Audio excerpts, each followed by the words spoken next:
Olá, estou aqui mais uma vez para dar continuidade ao estudo sobre Deuteronômio 7. Deuteronômio 7 é um livro que vai falar sobre as leis de conquista, né? Todas as orientações, leis, né? Regras que Deus estava dando aos israelitas para que eles conquistassem a terra prometida, né? Que era Canaã. Então, eles estavam seguindo no deserto, eles já tinham saído do Egito. Então, em Levíticos, quando eles já estão se formando uma nação lá no deserto com Moisés, Deus, se a gente for ler, né, o livro de Levíticos, Deus, ele vai dando ao povo várias leis, né, em vários sentidos. Leis civis, leis cerimoniais, como pela religião mesmo, monoteísta que eles estavam seguindo a partir daquele momento, a partir do momento que eles aceitaram Deus como Senhor da vida deles, e leis também de punição, tanto civis, né, se alguém cometesse algum crime, quanto religiosas, né. Então, é um livro realmente cheio de leis, mas são leis importantíssimas, se a gente for ver, que eles precisavam se organizar, né. Tanto é que algumas leis civis a gente usa ainda hoje na nossa Constituição Federal Brasileira, porque é importante as regras, a obediência, para vivermos em sociedade, a gente precisa ter essas regras. E desde aquele tempo, Deus, na sua infinita sabedoria, já sabia disso. Em Deuteronômio 7, como eu estava falando, Deus teve a preocupação de expor para aquele povo qual deveria ser o posicionamento e como eles deveriam seguir as regras para conquistar a terra prometida. E no capítulo 7, versículo 1 de Deuteronômio, Deus vai, vou ler aqui para vocês, tá? Rapidinho aqui.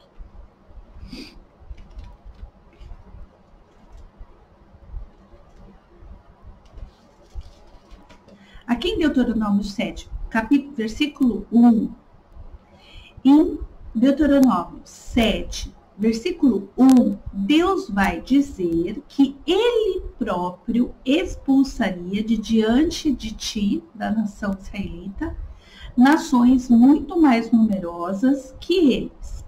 Os hititas, ele vai elencar mesmo, tá? Os hititas, os girgazeus, os amorreus, os cananeus, os ferezeus, os heveus e os jebuseus. 7 nações maiores e mais poderosas que tu. Então, Deus vai explicar para o povo que ele mesmo ia fazer isso, ele mesmo ia expulsar. Só que alguns posicionamentos deveriam ser seguidos pelo povo, pelos israelitas. Então, em todo o capítulo 7, ele vai elencar o posicionamento, as regras que eles deveriam seguir. Não fazer aliança, não casar com nenhum desses povos, né? Não guardar nada que fosse, depois da guerra, os despojos, né, da guerra. Não guardar nada que viesse desse povo. Então, nem um souvenir, ponto de dizer, nem que aquilo tenha um valor, eles poderiam guardar. Então, se nós formos ver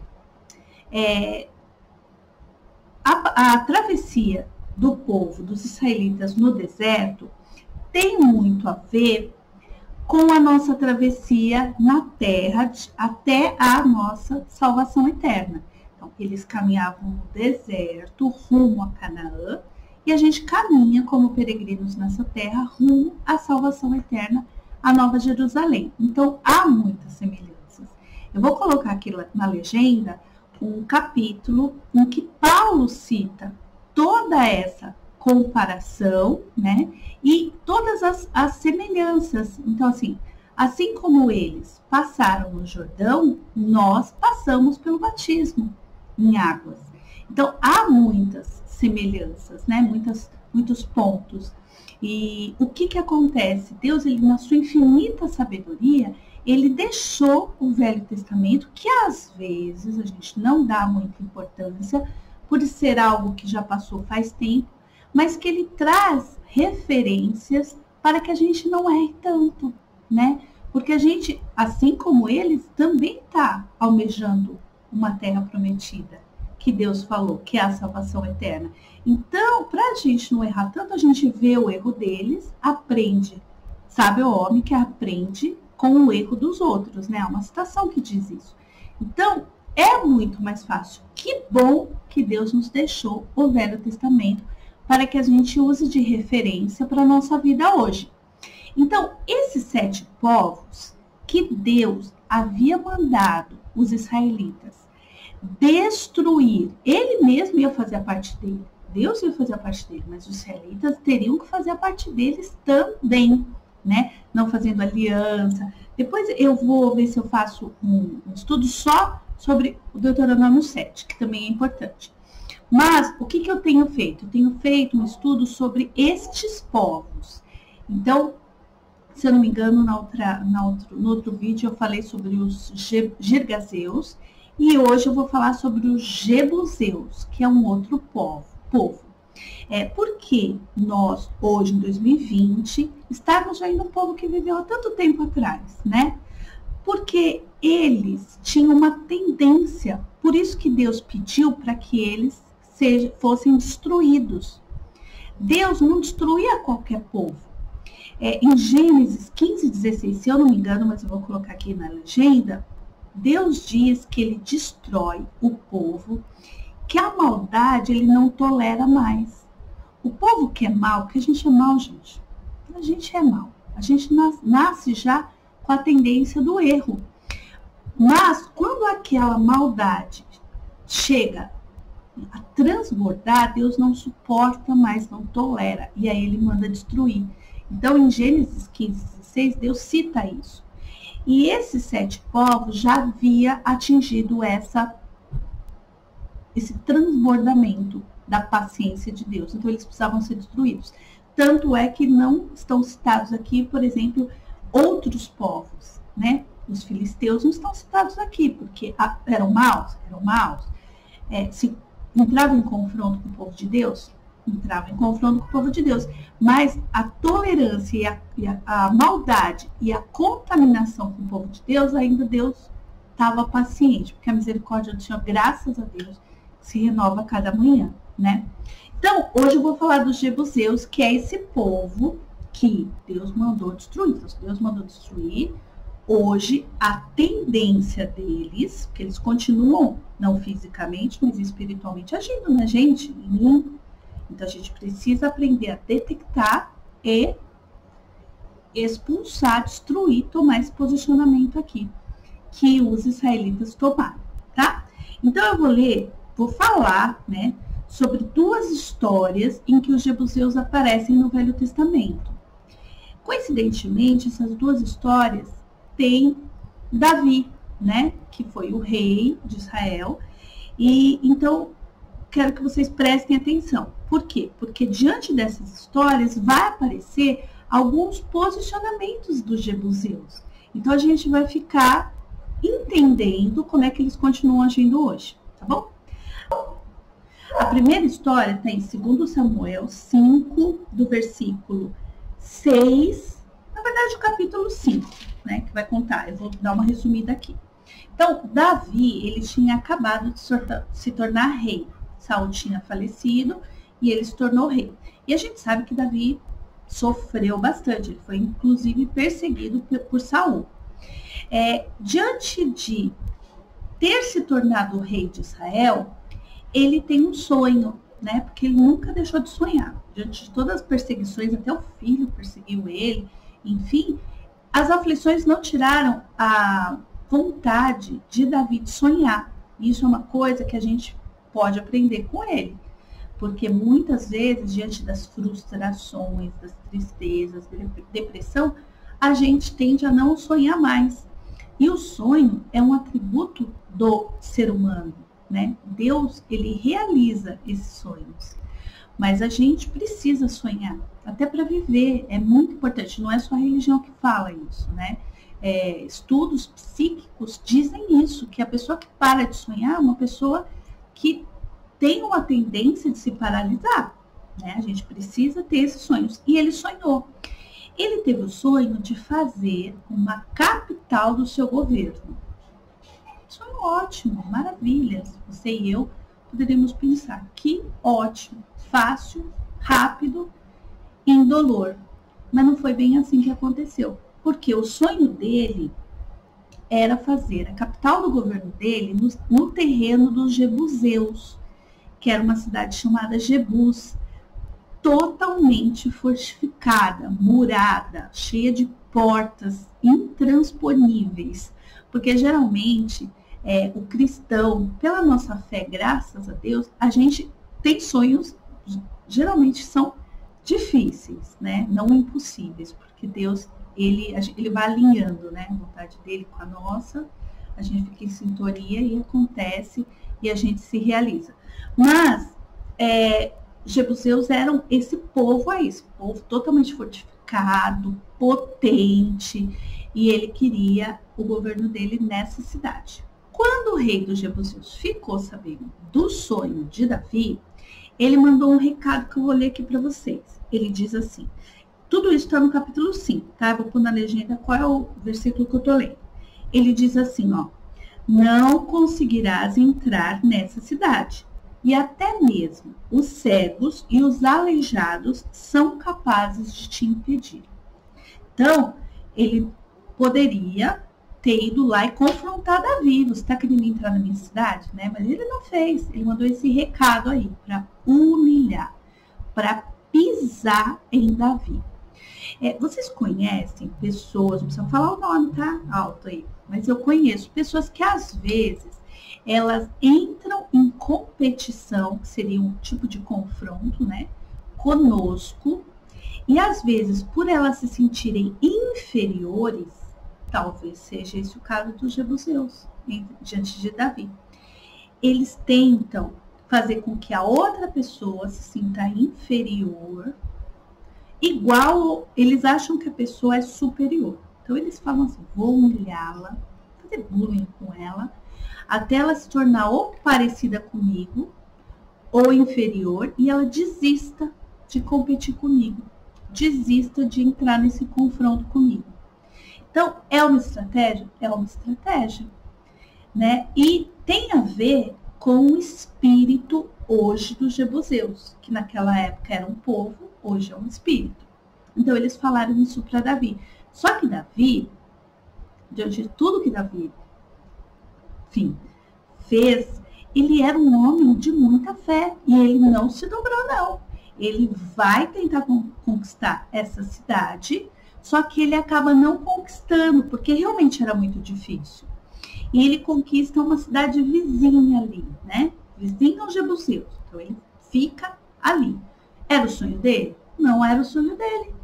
Aí vocês pensam assim, mas já tá bom, né? Não, para Davi não estava bom. E aí ele diz assim, para os soldados dele, ele fala assim, olha, tá difícil. Todo mundo estava vendo o muro, estava vendo as portas, estava vendo o poder dos Jebuseus. Então ele fala assim, ele divide, que às vezes a gente tem que fazer isso, né? Diante de algum sonho para ser realizado, alguma solicitação e que a gente está fazendo em oração, às vezes a gente tem que dividir isso para que outras pessoas intercedam e nos auxiliem.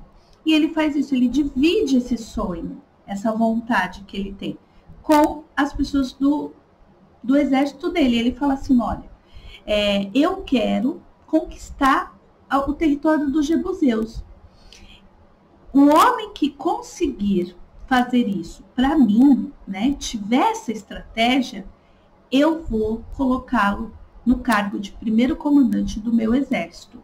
E aí todos os homens provavelmente tentaram, né, ter estratégias para que eles conseguissem. Mas Joabe teve uma estratégia muito boa. Ele não viu, ele saiu da caixinha, sabe? Todo mundo talvez estava pensando em entrar pela porta, destruir o muro, entrar por cima. E Joabe foi lá na humildade e falou assim, olha, ele viu uma colina, né? Aí ele foi subindo a colina, aí ele olhou um túnel que não era um túnel de água, que como era um território desértico, eles precisavam dessas canalizações, né? E aí ele falou assim, a gente podia entrar nesse túnel de água, vou falar com o rei Davi. E aí vocês podem pensar assim, será que o rei Davi acataria a ideia de Joabe? Porque ele ia ter que se humilhar lá, né?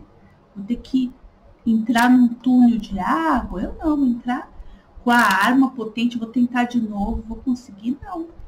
Davi gostou da ideia de Joabe. Falou, não importa a maneira como a gente vai tentar. Se a gente vai estar se humilhando com o túnel, se a gente vai ter que se dobrar. Não importa. O importante é que a gente consiga. Às vezes a gente tem que colocar assim, o cara no pó. Se humilhar perante Deus. Porque é se humilhando que a gente vai ser exaltado. Tem um outro, eu vou colocar aí, tá? Na legenda. Porque vocês... É um outro versículo muito legal, muito importante, que tem a ver com a história que a gente está contando. E aí, eles entram por esse túnel, Joabe atinge os inimigos e ele é condecorado primeiro comandante do exército de Davi. Davi faz, sim, a cidade dele aonde era intenção, aí descansa, né? Pode sonhar outro sonho, porque aí ele conquistou realmente o sonho que ele queria. Ele não se adequou às derrotas que foram acontecendo no meio do caminho. Então, vamos guardar essa história para depois a gente conversar sobre o povo jebuseu. A outra história em que os jebuseus aparecem é em 2 Samuel 24, tá? O que estava acontecendo nessa situação? Davi, ele já tinha conquistado bastante coisa, já tinha guerreado, Deus já tinha colocado Davi em vários confrontos para conquistar, né, tudo aquilo que Deus havia prometido para o povo dele.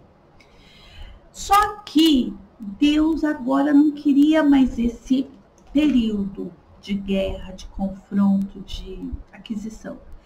Deus havia dito para Davi, para o seu povo, para as 12 tribos que estavam ali, os israelitas, que era um tempo de paz e prosperidade.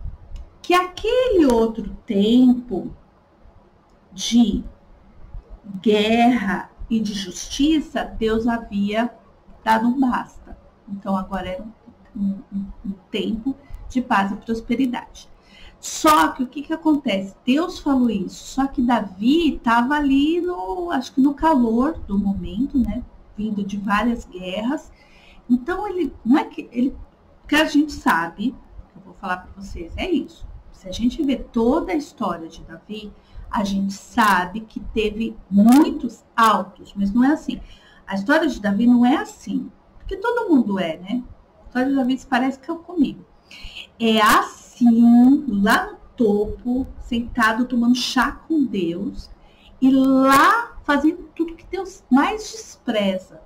Então, a história de Davi, o gráfico, né, se vocês forem pesquisar, eu posso até colocar aqui para vocês verem, é um gráfico bem discrepante, né, que mostra isso. E Davi, diante de tudo que ele já tinha conquistado, no nome do Senhor, ele nem escuta o que Deus fala. Ele vai fazer o censo militar. O que era o censo militar? Era como se fosse hoje o alistamento, né, do exército, que os meninos têm que fazer, todo menino de 18 anos. E aí pega a carteira de reservista. O que ele fez foi isso. Ele foi mandou Joabe, né, ir nas 12 tribos e ver todos os homens que tinham mais de 18 anos para saber, vamos supor, um inimigo se levantou contra ele. Então ele sabia, eu tenho 1 milhão de soldados, porque esse alistamento eram só contados homens acima de 18 anos, de todas as tribos, tá? E aí ele manda fazer esse recenseamento. E aí, com certeza, o povo soube disso e falou, não, Deus falou que era tempo de paz e prosperidade, mas se Davi está falando isso, Davi, homem de guerra, tô dentro. E o que acontece? Deus ficou muito irado com Davi, muito irado. E aí Deus mandou um profeta dele para dar um recado para Davi. Falou assim, Davi, você não fez o que eu quis. e eu vou te castigar. Porque, gente, Deus castiga, principalmente quem Ele ama, né? A gente castiga um filho. Tem uma linha de pensamento cristão que fala que Deus não castiga. Mas entre corrigir e castigar, para mim, é o mesmo. O importante é que Deus vai me moldando para que eu não faça mais o erro e que eu atinja o ideal de Cristo para morar com Ele na eternidade. Isso basta para mim. Mas eram 3 possibilidades, 3 escolhas que Davi podia fazer de castigo. Um era fome por 3 anos. O segundo era perseguição. Estou resumindo, tá? A história. E a terceira era uma praga de 3 dias. E aí Davi foi lá pensar qual seria o castigo. E aí ele escolheu praga de 3 dias para o povo dele. E veio a praga. O anjo veio, pegou a maioria do povo. Claro que a gente tem que pensar que o povo inocente não foi atingido, gente. É muito complicado a gente pensar que uma pessoa inocente, ela é atingida pelo pecado de outro. Vou pôr um versículo aqui, que eu fiquei sabendo há pouco tempo, que um pai, ele não é punido pelo pecado do filho, nem vice-versa. Então, a gente tem que pensar que esse povo que foi punido também entendeu que Davi estava certo, e Deus conhece todo o nosso interior, Deus soube que eles precisavam ser punidos também. Então, a praga veio e, né, foi lá derrubando o povo. No meio disso, Davi reconhece, porque o bom de Davi, por isso que ele era um homem segundo o coração de Deus, ele se arrependia, né? Ele não tinha uma soberba de falar assim, agora que eu errei, deixa, né? Não, ele se arrependia mesmo, de fato, de verdade. E ele se arrepende no meio de tudo isso. E Deus manda um outro profeta falar com ele.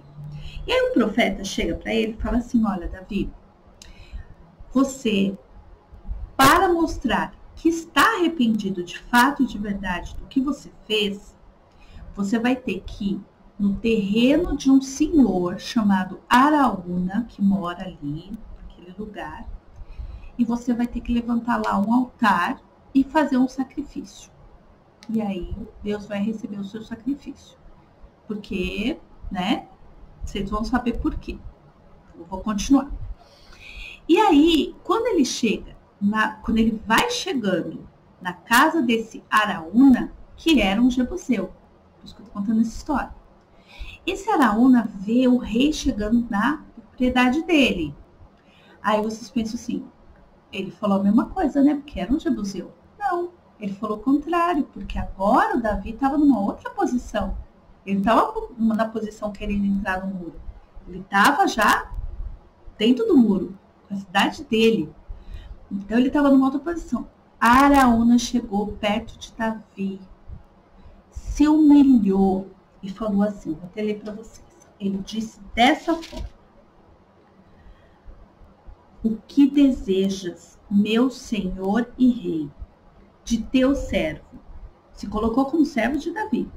E Davi respondeu: eu desejo adquirir de ti esse terreiro e edificar nele um altar no meio da minha gente. E aí Araúna falou desse jeito para ele: que o senhor, meu rei, tome sem pagamento e ofereça o sacrifício como você quiser. Eis aqui também os bois para o seu sacrifício. Se você quiser um debulhador lá para fazer as outras oferendas, tá aqui disponível para você. Eu faço. Foi como se ele estivesse falando assim, eu faço todo o sacrifício para você. E que o seu Deus receba lá no céu. Aí Davi olhou tudo aquilo e falou assim, né, gente? Olha que proposta que Araúna deu para ele. Tá ótimo. Foi isso que Davi falou? Não. Davi disse assim, ó. Não. Na minha Bíblia tá uma interrogação. Na minha Bíblia tá uma exclamação. Davi disse não, exclamação. Eu faço questão de comprar tua eira por preço justo, pois não quero oferecer a Yahvé, meu Deus, holocaustos que não me custem nada. Então, o que acontece? Às vezes a gente questiona muito por que Deus manda, né? Isso que eu ia falar. O povo fazer algum tipo de sacrifício. Às vezes a gente faz algum jejum, às vezes a gente faz um voto ao Senhor. Mas tudo isso, gente, mostra para Deus que a gente está dispondo de tempo, de força, em prol dele. Deus também quer isso de nós, né? Então, era um engano. Araúna vinha trazer para Davi um engano. Era uma pedra de tropeço o que Araúna estava fazendo aqui. Ele queria que Davi aceitasse como vindo proposta de Deus isso aí. Sabe mais ou menos, gente, como, por exemplo, eu vou lá no mercado e a moça me dá um dinheiro a mais, né? Me dá um troco a mais. E eu chego na igreja e vou dar um testemunho. E falo assim, Deus é bom, a moça me deu dinheiro a mais no mercado. Gente, isso não é de Deus. Isso é pedra de tropeço. Que provavelmente esse espírito do Jebuseu tenta me enganar. Mas Davi, por mais erros, como eu disse, que Davi tinha, os altos e baixos dele, ele tinha uma identidade cristã. E diante dessa proposta de Araúna, que era uma proposta irrecusável, ele, vendo toda a base bíblica de que Deus pede sacrifício sim para a gente, ele disse, opa, isso tem cheiro de coisas que não são de Deus, de heresias. E aí ele fala, não, eu faço questão de fazer o meu sacrifício, né? Porque senão Deus não vai atender. Como é que Deus vai atender, né? Então, isso é importante. Agora, a gente vai falar um pouco, sabendo dessas duas histórias, né? Em que Davi foi o protagonista, junto com esse povo jebuseu, a gente vai falar um pouco sobre essa tendência demoníaca que continua a agir no nosso meio. Para falar sobre isso, eu vou falar o significado da palavra Jebuseu. Jebuseu significa terra pisada, lugar pisado, aqueles que mancam. O território dos Jebuseus era no formato de uma pegada. Tinha 380 metros de comprimento por 187 metros de largura. Uma pegadona, né? E se a gente for ver quem caiu do céu logo na criação, né? Foi o próprio diabo. Então, e o povo que manca. E por eles mancarem, eles querem que você também tropece e manque, né? Porque eles têm essa deficiência. Eu não estou falando nada assim em sentido pejorativo, mas eles têm essa limitação. Então, eles tentando atingir vocês com humilhação, tentando deixar a gente com autoestima baixa, eles conseguem o que eles querem. Então, é um povo que tem essa tendência. Se a gente olhar essas duas histórias, a gente vai ver que eles tentam minar a nossa força, né? Porque Davi podia ter desistido. Ele já tinha conseguido uma coisa, estava difícil, era murado. Podia ter desistido. Eles tentam minar a nossa força. E geralmente é com humilhação, tentando nos pisar, né? Jogando palavras assim, sabe?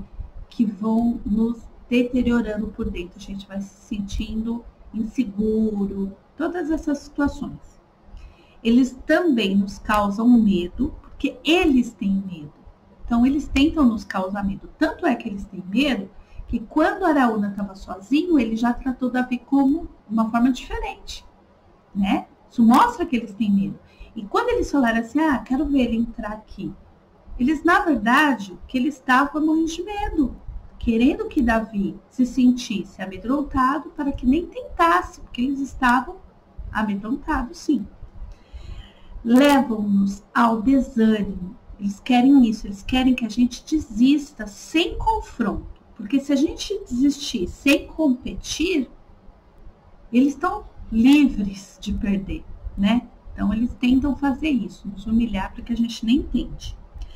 Passam a nos adular quando a gente muda de posição. Então, eles têm essa tendência, só que se a gente conquista, eles já tomam outra posição. Porque, assim, perto é mais fácil de você trazer tropeço para alguém. Uma pessoa que está lá na China, ela pode me dar uma peça de tropeço aqui? Não pode. Agora, uma pessoa aqui de volta, ela pode pôr ali. Daqui a pouco eu vou sair e tropeço. E quando Araúna chegou perto de Davi, falando com Davi, foi quando, se Davi não tivesse posicionado e com base bíblica na cabeça e no coração, ele tinha caído. Ele tinha dito, poxa, Araúna está dando uma propostona, vou aceitar, né?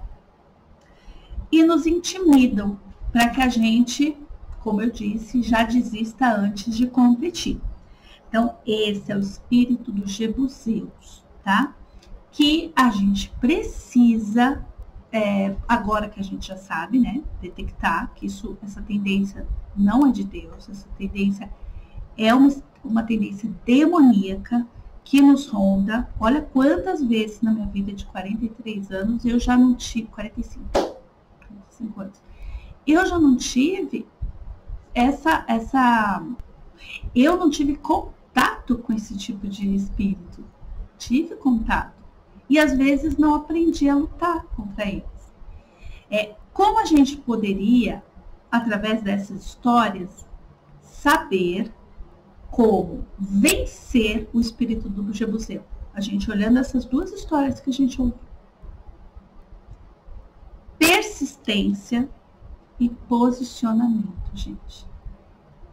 Davi nos ensina como vencer os jebuseus. Como ele venceu os jebuseus? Com posicionamento, com persistência, com estratégias. Você vê, ele estava sozinho ali. Ele chamou todo mundo. Às vezes você está orando por uma coisa sozinho. Chama todo mundo para orar. Muda a estratégia. Faz um jejum. Né? Faz um outro voto ao Senhor. Né? Os votos eu faço muito. São sacrifícios, por exemplo, ficar sem mídia social. Às vezes as pessoas, nossa, o que eu já ouvi de pessoas que falaram assim, ai, que bobagem. Gente, é um sacrifício, ainda mais hoje em dia, como a gente está, né, com a tecnologia, que eu tenho certeza que Deus recebe. Porque é o momento que eu estou, lógico, abandonando isso para estar de mais encontro com o Senhor. Claro que Ele aceita. É um sacrifício, né? Então, quer dizer que esse espírito dos jebuseus pode sim ser vencido, né? Através de posicionamento, persistência, e cabe a nós termos esse discernimento e essa comunicação sempre com o Senhor. Tá bom? Então, esse é o estudo dessa semana. E a semana que vem eu volto, tá? Com outro povo, outro espírito que a gente precisa vencer. Em nome de Jesus. Em nome de Jesus.